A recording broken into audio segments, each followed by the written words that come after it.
শুরু করছি। Reclaim your heart, Yasmin মুজাহিদ। তিনি বইয়ের শুরুতে বলেছেন, কালের এই চক্রে সব কিছুতে পরিবর্তনের ছোঁয়া লাগলেও একমাত্র ইসলামই 1400 বছর ধরে চিন্তা চেতনা ও জ্ঞান বিকাশের অবিকৃত ও পরিপূর্ণ ধারায় রয়েছে বিরাজমান।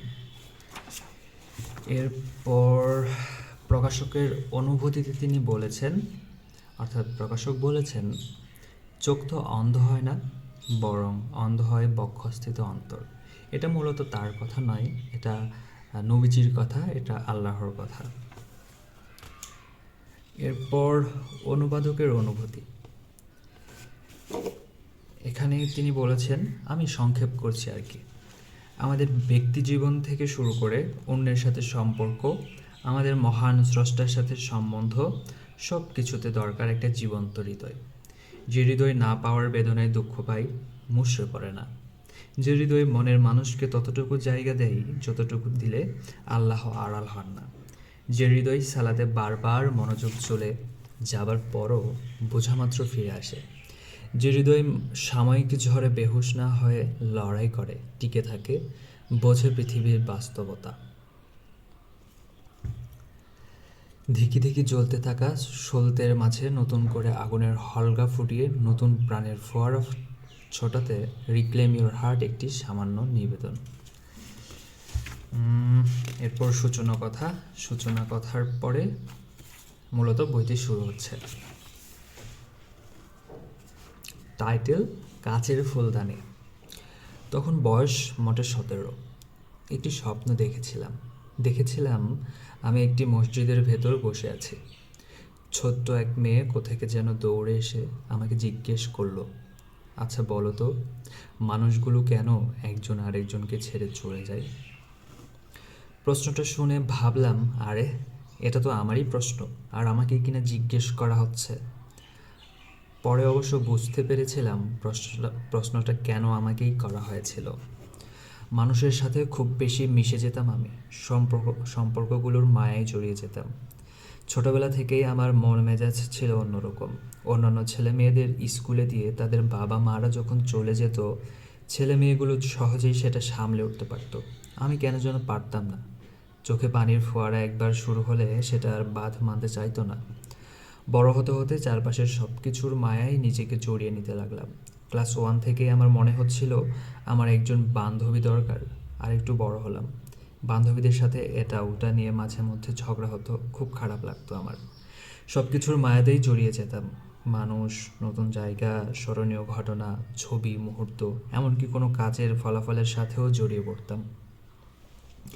আমি যেভাবে চাইতাম, যেভাবে কল্পনা করতাম, সেভাবে কিছু না হলেই কেমন যেন লাগতো। হতাশায় ভেঙে পড়তাম।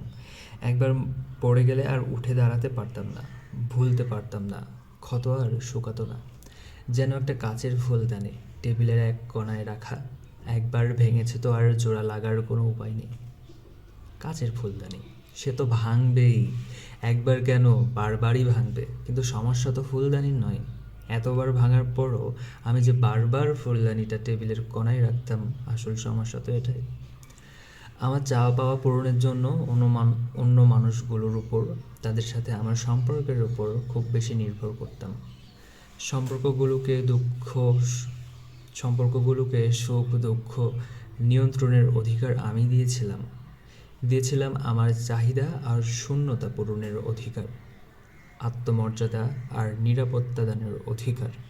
টেবিলের কোণায় ফুলদানি রেখে যেভাবে নিজ হাতে ওটা ভাঙার ব্যবস্থা করে দিয়েছিলাম, ঠিক সেভাবেই এসব সম্পর্কের উপর অতিমাত্রায় নির্ভর করে নিজ হাতে হতাশার বীজ বুনেছিলাম। ভাঙার জন্য আমি নিজেই আমাকে ঠেলে দিয়েছি। আর এসবের কি সুন্দর প্রতিদানই না আমি পেয়েছি, একটা হতাশার পর আর একটা হতাশা, একবার ভেঙে পড়ার পর আবার ভেঙে পড়া। সম্পর্কগুলো ভেঙে যাওয়ার জন্য আমি মোটেও সেই মানুষগুলোকে বা সেই সম্পর্কগুলোকে দায়ী করব না। কোনায় রাখলে ফুলদানি তো ভাঙবেই, এখানে ফুলদানির কি দোষ? গাছের ছোট ডালের উপর ভর করলেই হলো? ওটা কি আর আমার মতো কাউকে ধরে রাখতে পারে? যদি সত্যিকার অর্থেই কেউ আমাদের আশ্রয় দিতে পারেন, তবে তিনি আল্লাহ ছাড়া আর কে? তিনি বলেছেন, বিভ্রান্তকারী মিথ্যা উপাস্যকে যে প্রত্যাখ্যান করেছে এবং আল্লাহকে সত্যিকার অর্থে বিশ্বাস করেছে, সে এমন এক সুদৃঢ় হাতল ধরেছে যেটা কখনো ভাঙবার নয়।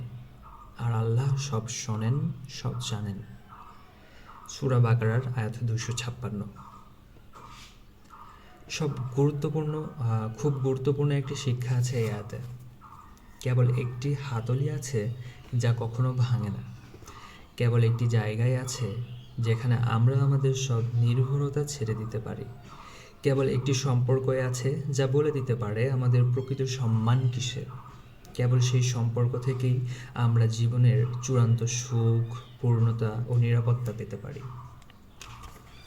কোন সেই সম্পর্ক? সেই সম্পর্ক হচ্ছে মহান আল্লাহর সাথে সম্পর্ক। আর আমরা কিনা সেগুলো খুঁজে ফিরি এই দুনিয়াতে। কেউ খোঁজে তার ক্যারিয়ারের মাঝে, কেউ খোঁজে সম্পদে, কেউ বা আবার সামাজিক মর্যাদায়। আবার আমার মতো কেউ হয়তো খোঁজে বিভিন্ন সম্পর্কের মাঝে। এলিজাবেথ গিলবার্ট তার ইট, প্রে, লাভ বইতে নিজের সুখ অন্বেষণের গল্প শুনিয়েছিলেন। এক সম্পর্ক ছেড়ে আরেক সম্পর্ক গড়ে এক জায়গা থেকে অন্য জায়গায় ঘুরে ঘুরে তিনি জীবনের পূর্ণতা খুঁজতেন। বিভিন্ন সম্পর্কের মধ্যে, ধ্যানের মধ্যে, এমনকি খাওয়া দাওয়ার মধ্যেও তিনি তার চাওয়া পাওয়াগুলো খুঁজে ফিরেছেন। কিন্তু দিন শেষে সব জায়গা থেকেই ফিরেছেন ব্যর্থ হয়ে। আমিও ঠিক একই কাজ করেছি। নিজের শূন্যতা পূরণের চেষ্টা করেছি এমন করেই। ছোট্ট সে মেয়েটি যে তাই এই প্রশ্নটাই করবে, এটাই তো স্বাভাবিক। এই প্রশ্ন ছিল না পাওয়ার বেদনা থেকে, হতাশা থেকে। এই প্রশ্ন নিজের ভেঙে পড়ার প্রশ্ন, কোনো কিছু খুঁজে খুঁজে শেষমেশ খালি হাতে ফেরার প্রশ্ন। এজন্য হাত দিয়ে ইটের দালান ভাঙতে যাওয়ার মতো ব্যর্থ হয়তো ফিরবেনই, হাত দুটো হবে রক্তাক্ত। আর এই চরম সত্যগুলো আমি কোনো বই থেকে শিখিনি কারো জ্ঞানগর্ভ আলোচনা থেকে। আমি শিখেছি আমার হতাশা থেকে, আমার বেদনা থেকে। ছোট্ট সেই মেয়েটির প্রশ্ন আসলে আমারই প্রশ্ন। আমি আমাকে প্রশ্ন করেছি।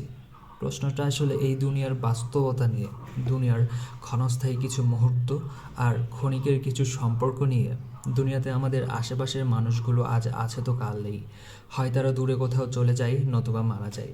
কিন্তু বাস্তবতা আমাদের কষ্ট দেয়, কারণ চিরস্থায়ী কোনো কিছু আঁকড়ে ধরাই আমাদের স্বভাব। যা কিছু নিখুঁত ও দীর্ঘস্থায়ী, সেগুলো চাওয়া, সেগুলোকে ভালোবাসা কিংবা পাওয়ার জন্য চেষ্টা করাই আমাদের বৈশিষ্ট্য। আমরা চিরস্থায়ী কিছু খুঁজে ফিরি, কারণ দুনিয়ার জীবনের জন্য তো আমাদের সৃষ্টি করা হয়নি। আমাদের প্রথম ও প্রকৃত বাড়ি তো জান্নাতে। ওটা যেমন নিখুঁত তেমনি চিরস্থায়ী। কাজেই এমন জীবনের স্বাদ খোঁজা আসলে মানব প্রকৃতিরই একটি অংশ। সমস্যা হচ্ছে আমরা সেটা এই দুনিয়াতে খুঁজি। আর তাই বুঝি আমরা বয়সকে ধরে রাখতে চামড়ায় বলিরেখা ঠেকাতে ক্রিম কিনি, কসমেটিক সার্জারি করি। আমরা দুনিয়াকে জান্নাত বানাতে চাই। সেটা কি হয় কখনো? মনকে যখনই দুনিয়ার মায়ায় বেশি জড়িয়ে ফেলি, তখনই সেটা ভেঙে যায়। দুনিয়া আমাদের কষ্ট দেয়, কারণ দুনিয়া মানেই হলো সেটা ক্ষণস্থায়ী, ত্রুটিপূর্ণ। আমাদের মনের মাঝে যে আকাঙ্ক্ষা আল্লাহ পুড়ে দিয়েছেন, সেটা কেবল কোনো চিরস্থায়ী নিখুঁত জিনিস দিয়েই পরিপূর্ণ হতে পারে। ক্ষণিকের কোনো কিছু দিয়ে সেটা পূরণ করতে যাওয়ার মানে হলো মরীচিকার পানি দিয়ে তৃষ্ণা মেটানো, খালি হাতে দালান ভাঙা। প্রকৃতিগতভাবে যেটা ক্ষণস্থায়ী, সেটাকে চিরস্থায়ী রূপ দেওয়ার চেষ্টা অনেকটা আগুন থেকে পানি বের করার মতো। আগুনের ধর্মই জ্বালিয়ে দেওয়া, ওটা থেকে কি আর তৃষ্ণা মেটানো যায়? যখন আমরা দুনিয়ার আশা ছেড়ে দেব, কেবল তখনই এই পার্থিব জীবনে মন ভাঙার মতো কঠিন